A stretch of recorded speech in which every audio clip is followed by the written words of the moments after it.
Post-game show with Dan Baruth. I'm Scott Morris, now joined by head coach Dennis Miller. Warriors beat Lakeland 20-9. Coach, this is a special one on a couple fronts. You've never beaten the Muskies, started playing them back in 01. You're only the fourth meeting, I realize. But you beat Lakeland for the first time, but maybe more importantly to you and to the program, you beat the defending conference champions. It's very special. There's no doubt about it. We actually felt last year that we certainly had an opportunity to win it and had a penalty late in the game that kind of took it away from us. And frankly, those are the kinds of things that stick in your mind, a long time. We didn't even talk about it with the players this week, but the coaches certainly had long memories. And so I think we came out with a lot of energy today. We needed to overcome the doldrums of last week and the loss that we had to Concordia, and we just came out and I thought played inspired football. I thought we put a lot of effort in special teams this week, both in terms of some of the stuff you saw in terms of the gimmicks, but also in coverage. We put people like Larry Harrell out on the kickoff cover team, and so we did some things there, and it really paid off. We kept them in bad field position most of the day. The wind was a serious factor down on the field. I don't know if you have a sense of it up here, but we won the toss and chose the wind. And you don't do that once or twice a year maybe, but I think it worked out to our advantage because we got an early up lead, and then they just weren't going to do much because our defense was playing lights out today. Let's start by talking about the defense then, Coach. You told us this week that you needed this defense to play with a little bit of a chip on its shoulder. They didn't feel good about giving up 38 points to Concordia Chicago last Saturday, and obviously coming against Lakeland, we know about their deep threats and their passing game and their wideouts and Dvorak as a thrower, and they did nothing. And not only did they do nothing in the deep passing game, their attempts to go deep were far and few between here today. And I guess you realize the wind has something to do with that, maybe not, but speak to what your defense did against this passing attack. Well, you're right. I mean, they didn't challenge us much when they were going into the wind, and we kind of expected that somewhat. But when they had the wind, they did challenge us a few times. And I'll tell you what, Tom Bodner, it seemed like he was on an island several times and just did a great job today. And then I think equally important, he was feeling intense pressure all day. If it wasn't Sean collapsing the interior pocket, KG and Shem were coming to the outside. Josh McCormick had a stunt a few times, and I think he was just having no place to go. And as I said to you before the game, he's not a high percentage completion guy anyway.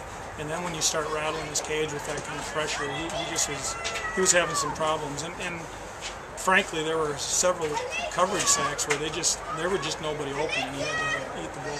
Well, you kind of mentioned the guy that I wanted to talk about, and we saw it right away, I think, on the opening play when we noticed that it was going to be Bodner to get the assignment, with some safety help, from time to time with Alistair or whatnot. But Bodner to get the assignment against Flores, he was moved around a little bit today, was Bodner, not always against Flores. But Tom may have played his best game, at least on first glance from my layman's eyes and perspective. He may have played the best game he has ever played as a cornerback for the Warriors today. I would say the same thing. And again, without the benefit of watching the film, it's hard to know for sure, but he was just always there. He was not ever out of position, and not only was he in position, but he had some breakups, where he was actually actively involved in knocking the ball down. So he just had a nice game, and I tell you what, when you play, we feel like we're one of the teams in the league to beat, and Lakeland, as the defending champion, is a very good football team. When you're playing a game like that, you need to have people step up and rise to the occasion, and Tom did that. Coach, sticking with the defensive side, when we were talking, Scott and I, with you this week, I brought up the name Kalen Gaines and how this just had the fit of him having a big game. Talk about his performance today. Well, I felt KG was going to have a game today because, first of all, containing KG is very difficult in general, period. And their pass protection schemes, they're going to allow the tackles to try to man up and block. And last year they did that, and they got by with it last year because we played on a slippy field and it was a little rainy, snowy. He just couldn't get the traction that he normally gets out here. And today he was just upfield and all over the place, and it was pretty cool. His dad was up from Florida, had a chance to watch him today, so it was just a nice convergence of things for KG. On the offensive side of the ball, certainly learned some things from last week. In our meeting this week, you mentioned how you would have like to run the ball 40 times last week, throw it only 25 this week. You go with that mentality. Talk about what you learned from last week and utilize this week. Well, I don't know if I learned it last week, but I certainly was aggravated with myself last week that, you know, we probably should have ran it more at long yardage situations. Instead of saying, okay, this is a long yardage situation, you need to throw it, we should have looked at it last week like, we're good enough running the ball, then let's turn this into a run play. And today we did that. I mean, we forced ourselves, because believe me, there were a few times that every fiber in my body is wanting to throw the ball, but you know, it worked for us. I think one time in fact, it may be, I see that we only won for 15 on third downs. The one time we converted, I think it was like a 3rd and 12 or something, and it was a run play that converted it. So, you know, we had success. Our line is doing a great job. Our backs have good vision, so why not? And then with the special teams, Scott brought it up momentarily ago, but first off, discuss the growth of Pedro Hardy. I mean, we saw him week 1 against Ripon, and he was kind of going laterally side to side. This, you know, over the course of the season, he's gotten upfield quite a bit more. And then how pivotal it is to have Shem Biebert, a punter who's been there, who knows what to look for, who can improvise certain situations. And 5 punts today pinned Lakeland twice inside the 20. Yeah, you know, relative to both of those guys, Pedro made up for a bad play on special teams when he mishandled the punt, and but he made up for it in a big way. I mean, he took it back to the house, and that was all just speed down the sidelines and so on. He's a gifted athlete. He's just a gifted athlete, and you just got to give him opportunities. That's the biggest thing with him. Shem is just an amazing young man. I mean, he's just a great athlete, period. I mean, he can punt going to his left, to his right, whatnot.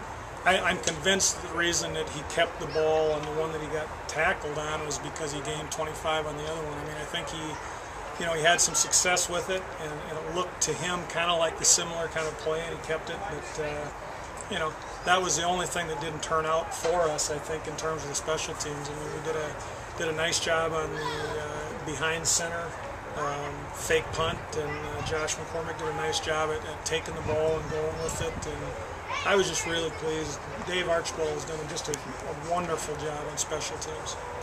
Finally, Coach, you won 3 out of 4. You stay home to take on Rockford next Saturday, and as you always try to draw on something from one week to another, and I look at the fact, Coach, that when you won this game, Zach, statistically, it was his worst game of the year. If you just look on paper and you didn't see what happened out here on Saturday, passing 42 yards, but you won this game on defense, and you certainly won it on special teams.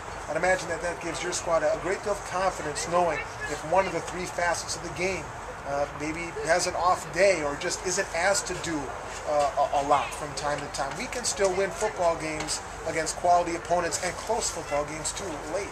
Well, I absolutely am so gratified and so pleased, because as a coaching staff, we talked about the problems that we had last year, the fact that we couldn't win the close games. We just didn't.